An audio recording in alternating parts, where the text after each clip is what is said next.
Hello, it's Bob again, and it's Wednesday, the 2nd of November. About 3 weeks ago, we made a trip down south by rail. It was a family baptism just outside London.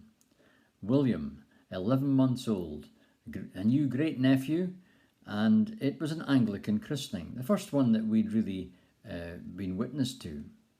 I was honoured to be asked to take photos of the baby at the font at the back of the church, and the whole Sunday service theme was on baptism.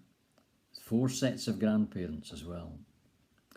We stayed for a week near London, and Esther asked if we could visit Buckingham Palace and Windsor if possible during the stay. So we took the suburban train and the tube to Green Park in the centre of London. We were amazed at the crowds round Victoria's statue, where flowers had been laid the week after the Queen's death. There was the changing of guard. At the palace, everyone wanted a photo of the action, but mostly the building. We got this idea that people were reaching out sympathetically to the royal family. And then it was off to Windsor, 25 miles upriver, up the Thames, lots of crowds there as well. Boating, waterbirds. Walking up to the castle, more people. There was the changing of the guard there too. Not the usual fife and drums music you expect from the guards, but bagpipe music. Good for us Scots to hear. It was the brigade of Gurkhas. They were coming out from the castle back to their barracks.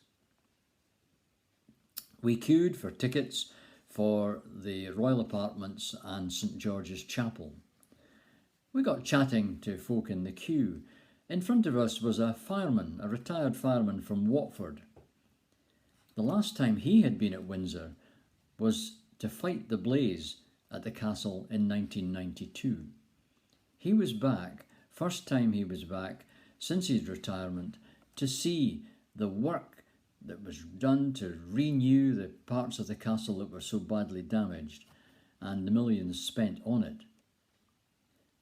Also, unfortunately, his last shout before he'd retired was Grenfell Tower in 2017.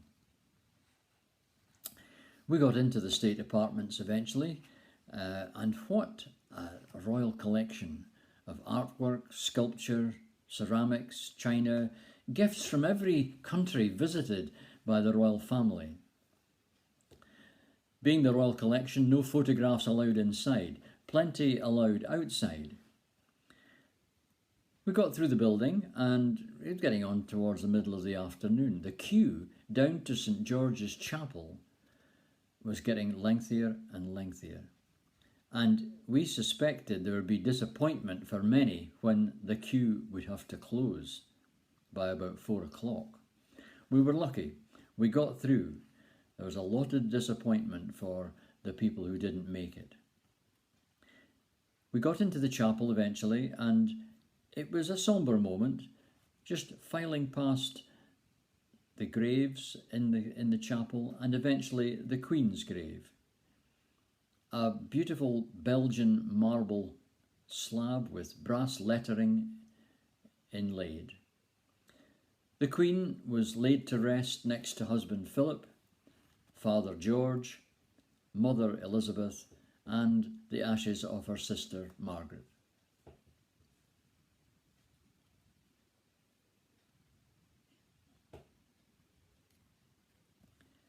The quiet, respectful crowds in the city and at Windsor during a sunny and week in October, it gave us a good feeling that the Queen has not been forgotten and support for the royal family has not diminished. It was a week down south that we will treasure, and I thought it appropriate to lead this reflection the day after the Earl and Countess joined us, the Earl and Countess of Forfar joined us in church to commemorate the Queen's life. Have a good week, everyone.